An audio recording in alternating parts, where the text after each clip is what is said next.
कधी कधी माणसाच्या हावरेपणामुळे नात्यांचं शुद्धतेवरचं बंधन सैल होतं आणि मग सुरू होतो एक असा प्रवास जो क्षणिक सुख देतो पण आयुष्यभरासाठी दुःखाची परतफेड मागतो. अशाच एका सत्यकथेकडे पाहूया जी काळजात धडकी भरवणारी आहे. काही पुरुष आणि स्त्रिया मग ते ऑफिसच्या कामामुळे असो किंवा गावात शेतीच्या कामानिमित्त रोज एकत्र काम करताना त्यांच्या जवळीक वाटते. यातून कधी शेतात कधी लॉजवर जिथे संधी मिळेल तिथे त्यांचे शारीरिक संबंध सुरू होतात.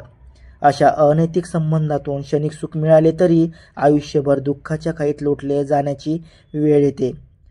सोनगाव हद्दीतील कोरगाव वस्ती सोनापूर रोड येथे गणेश वसंत काळोखे आपल्या कुटुंबासह राहत होता. त्याची पत्नी लता वय 42, 21 वर्षाची मुलगी आणि 18 वर्षाचा मुलगा. असा हा एक साधा शेतकरी कुटुंब होता. विश्वास हा नात्याचा आत्मा असतो, पण जेव्हा तोच विश्वास कोणी चुकवतो तेव्हा नातं नाही तर एक अख्खं आयुष्य कोलमडून पडतं. ही गोष्ट आहे अशाच एका विश्वासघाताची जिथे क्षणिक आकर्षणासाठी बांधलेली माणसं घरभंगाची कारणीभूत ठरतात.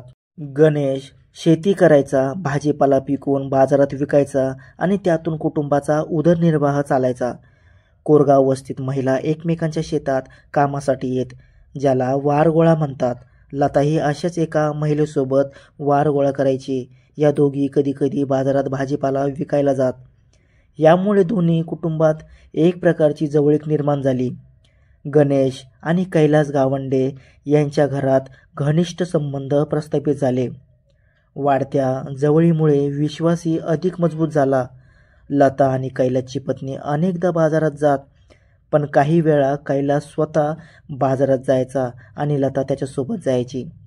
यात कुणालाही काही वावगे वाटले नाही, पण या दोघांमध्ये हळूहळू अशी एक जवळीक निर्माण झाली जी सीमारेषा ओलांडून गेली. कुटुंबियांचा आणि त्यांच्या जोडीदारांचा त्यांच्यावर पूर्ण विश्वास होता, पण त्यांनी तोच विश्वास तोडला. त्यांच्यातील बोलणे आणि नकळत होणाऱ्या स्पर्शातून एक वेगळीच जवळीक तयार झाली. लताचा पाय एकदा घसरला आणि कैलासने ती संधी लगेच साधली. त्याने तिला आपल्या मोहाच्या जाळ्यात अडकवलं. कैलास दिसायला ठीकठाक होता, पण लताचं सौंदर्य वेगळंच होतं. ती शरीराने भरीव आणि दिसायला सुंदर होती. जो कोणी तिच्याकडे बघेल तिच्या प्रेमामध्ये पूर्णपणे पागल होऊन जाईल. कैलासने तिला आपल्या प्रेमात अडकवलं होतं आणि त्यांच्यात अनैतिक संबंध सुरू झाले. बाहेरगावी गेल्यावरही त्यांनी हे संबंध टिकवले. त्यावेळेला ते मनसोक्त आनंद घ्यायचे. गणेशपेक्षाही कैलास लताची जिरवून टाकायचा आणि तिला त्याच गोष्टी आवडायच्या. शेजारी नातेवाईक यांच्यासमोर हे नातं सहज भासायचं, पण प्रत्यक्षात ते प्रेमिकाप्रमाणे वागत होते, अगदी जवळजवळ नवरा बायकोसारखे. या बदलाचा परिणाम त्यांच्या वागणुकीत दिसू लागला. एकमेकांकडे पाहण्याचा दृष्टिकोन, आवाजातली हळुवारपणा आणि आवाजावी काळजी हे सगळं हळूहळू लोकांच्या लक्षात यायला लागलं. साधारण 8-9 वर्षापासून हे अनैतिक नातं सुरू होतं. ज्या नात्यावर समाज उभा असतो त्याच नात्याची ही चिरफाड होती. जिथे विश्वासाच्या राखेत वासनांचा पेटता ठिणगा पडला आणि सगळं आयुष्यच चिंत थरारक धागात जळून निघालं. जेव्हा लताचा पती गणेशला तिच्या आणि कैलासच्या संबंधाची कल्पना आली तेव्हा तो अक्षरशः पेटून उठला. तो आधीपासूनच दारू पिऊन लताला शिव्या देत असे, पण आता तिचे परपुरुषाशी अनैतिक संबंध असल्याचं समजल्यावर त्यांचा संताप आकाशाला गवसणी घालू लागला. त्याने तिला मारहाण करायला, अपमानित करायला सुरुवात केली. लतासाठी आता ते घर, ती माणसं सगळं एक तुरुंग वाटू लागलं. दुसरीकडे कैलाससोबतच्या संबंधामधून तिला बाहेरचं मनसोक्त सुख मिळत होतं. तो तिला तिच्या मनासारखं सुंदर वेळ देत होता. तिचे व्यक्तिमत्व मोकळे करून, त्याची भावना जीवनात टाकून तिला खूप वेळ सुंदर वेळेचा आनंद देत होता. तो तिला गणेशपेक्षा जास्त रडवायचा, त्यामुळे ती त्या क्षणाचा विचार करून खुश होत होती. तिला आता हेच वाटू लागलं की गणेश नसेल तर आपण कैलाससोबत जिरवून घेऊ शकतो आणि सुखाने आयुष्य जगू शकतो. ती कैलासला एकांतात भेटून म्हणायची, गणेशचा काहीतरी बंदोबस्त कर, तो आपल्या नात्यातला अडथळा आहे. त्याला बाजूला केल्याशिवाय आपण मोकळं श्वास घेऊ शकणार नाही, एकमेकाजवळ येऊ शकत नाही आणि सुंदर वेळेचा अनुभव घेऊ शकत नाही. मला तुझ्यासोबत सुंदर वेळ घालवण्याची सवय झालेली आहे. आता मला तुझी भावना आवडत आहे. ती जेव्हा माझ्या जीवनात जाते तेव्हा मला खूप आनंद होतो. आता मला तुझ्या भावनाशिवाय कोणाचीही भावना आवडत नाही. तुझी भावना गणेशपेक्षा खूप मोठी आहे. लताचं बोलणं ऐकून कैलासची भावना दाटून आली. कैलासला आता काही सुचत नव्हतं, कारण की कैलासला लताला प्रत्येक ठिकाणी त्याला स्पर्श करायचं होतं आणि सुंदर वेळेचा अनुभव द्यायचा होता. कैलासने लताचा हात हातात घेतला आणि तिला एक पापी दिली. तिनेही कैलासला आपल्या मिठीत घेतलं आणि तिच्या ओठांनी कैलासच्या ओठावर एक खोलवर पापी दिली. कैलासही तिच्या मोहात इतका अडकला होता की तिच्यासाठी काहीही करायला तयार झाला. तो तिचा गुलाम झाला होता, भावना, विचार आणि कृतीतही. आणि मग या दोघांनी गणेशचा कायमचा काटा काढायचा कट आखायला सुरुवात केली. आठवडाभर आधी गणेशने लताशी पुन्हा एकदा दारूच्या नशेत शिवीगाळ करत भयंकर भांडणं केलं. तेच भांडण ठरलं त्यांच्या कटाच्या अंमलबजावणीचं कारण. यामुळे लता आपल्या 2 मुलांना घेऊन येऊरला माहेरी निघून गेली. पण तिथूनही तिचा कैलाशी सतत फोनवर संपर्क सुरूच होता. ती जरी शारीरिकदृष्ट्या दूर गेली असली तरी त्यांचं नातं संपलं नव्हतं. कैलास मात्र अस्वस्थ झाला होता, कारण त्याला तिच्यासोबतचं शरीर सुख मिळत नव्हतं. त्याला तिचे व्यक्तिमत्व मोकळे करायला मिळत नव्हते. तिच्या जीवनात भावना टाकून सुंदर वेळेचा अनुभव घेता येत नव्हता. त्याला त्या गोष्टीची खूप आठवण येत होती आणि त्याची भावना दाटून येत होती.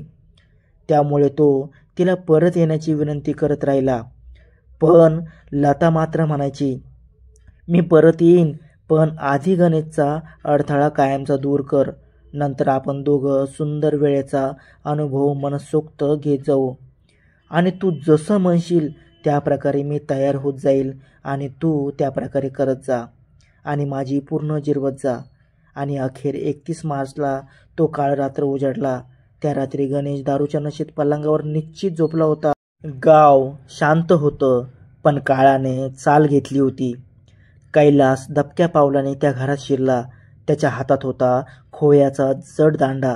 त्याने कुठलाही आवाज न करता गणेशच्या डोक्यावर सपासप घाव मारायला सुरुवात केली. गणेशला काही कळायच्या आतच त्याच्या अंगातून रक्ताचं पाट वाहू लागले. त्याचा जीव त्याच क्षणी निघून गेला. अगदी काही क्षणात शरीर शांत, थंड आणि मृत झालं. कैलास त्या रात्री तिथून निशब्द निघून गेला. पण त्याच्या पाठीवर एक गुन्हा जन्माला आलेला होता. एक विश्वासघात, एक खून आणि एका घराचं कायमचं उद्ध्वस्त होणं. वासनेच्या आंधळेपणात माणूस इतका पुढे जातो की शेवटी त्याच्या हातून फक्त प्रेमच नाही तर प्राणही घेतले जातात. आणि त्या रात्री एका निर्दोष पतीचा जीव प्रेमाच्या नावाखाली घेतला गेला.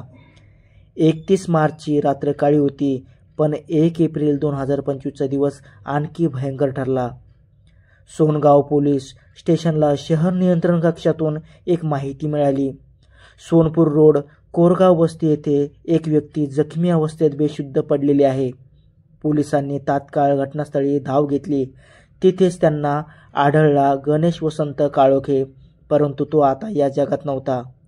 त्याचा मृतदेह रक्तात न्हालेला होता. पोस्टमॉर्टम अहवालानुसार डोक्यावर गंभीर वार झाल्यामुळे त्याचा मृत्यू झाला होता. यातून पोलिसांना लगेचच शंका आली, हा अपघात नाही, हे एक स्पष्ट घातपात होता. पोलिसांनी तपास सुरू केला आणि मग त्यांनी संशयाच्या चक्रात घेतलं लता. ती आता माहेरी होती, पण तिचा कैलाससोबतचा संपर्क थांबलेला नव्हता. पोलिसांनी तिच्यावर बारकाईने नजर ठेवायला सुरुवात केली. काही दिवसांनी लता आणि कैलास एका लॉजवर भेटण्यासाठी गेले आणि तिथे कोणतीही लाज न ठेवता त्या सुंदर वेळेचा ते अनुभव घेत होते. त्यांना वाटलं आता आपल्या आयुष्यामध्ये कुठलाच टेन्शन नाही. आणि त्या रूममध्ये लताचा आवाज जोरजोरात येत होता, कारण की कैलास आता बिनफिक्री झाला होता. त्यामुळे तो कसलीच पर्वा न करता लताला रडवत होता आणि लताही रडवून घेत होती. पण त्यांना हे माहीत नव्हतं पुढे काय होणार. तिथेच साध्या वेशातील पोलिसांनी त्यांना रंगेहात पकडलं. चौकशीत त्यांनी संपूर्ण गुन्ह्याची कबुली दिली. प्रेमाच्या आड दडलेली वासना, वासनेच्या आड वाढलेली क्रूरता आणि त्या क्रूरतेच्या आड लपलेला एक भयंकर खून. आज दोघंही लता आणि कैलास तुरुंगात आहेत. एकत्र राहण्याचं स्वप्न पाहणाऱ्या या जोडीनं एकत्रच अपराधाच्या साखळीत आयुष्य गाठलं आहे. विश्वास हा नात्याचा पाया असतो, पण जेव्हा त्यावर स्वार्थ, वासना आणि क्रूरतेची माती चढते तेव्हा फक्त नातीच नाही तर आयुष्यही उद्ध्वस्त होतं. ही होती सोनापूर रोडवरील एक खरी हादरवून टाकणारी सत्यकथा. तुम्हाला आजची सत्यकथा कशी वाटली कमेंट करून नक्की सांगा. आणि आपल्या चॅनलवरती नवीन असाल तर चॅनलला सबस्क्राईब करायला विसरू नका. धन्यवाद.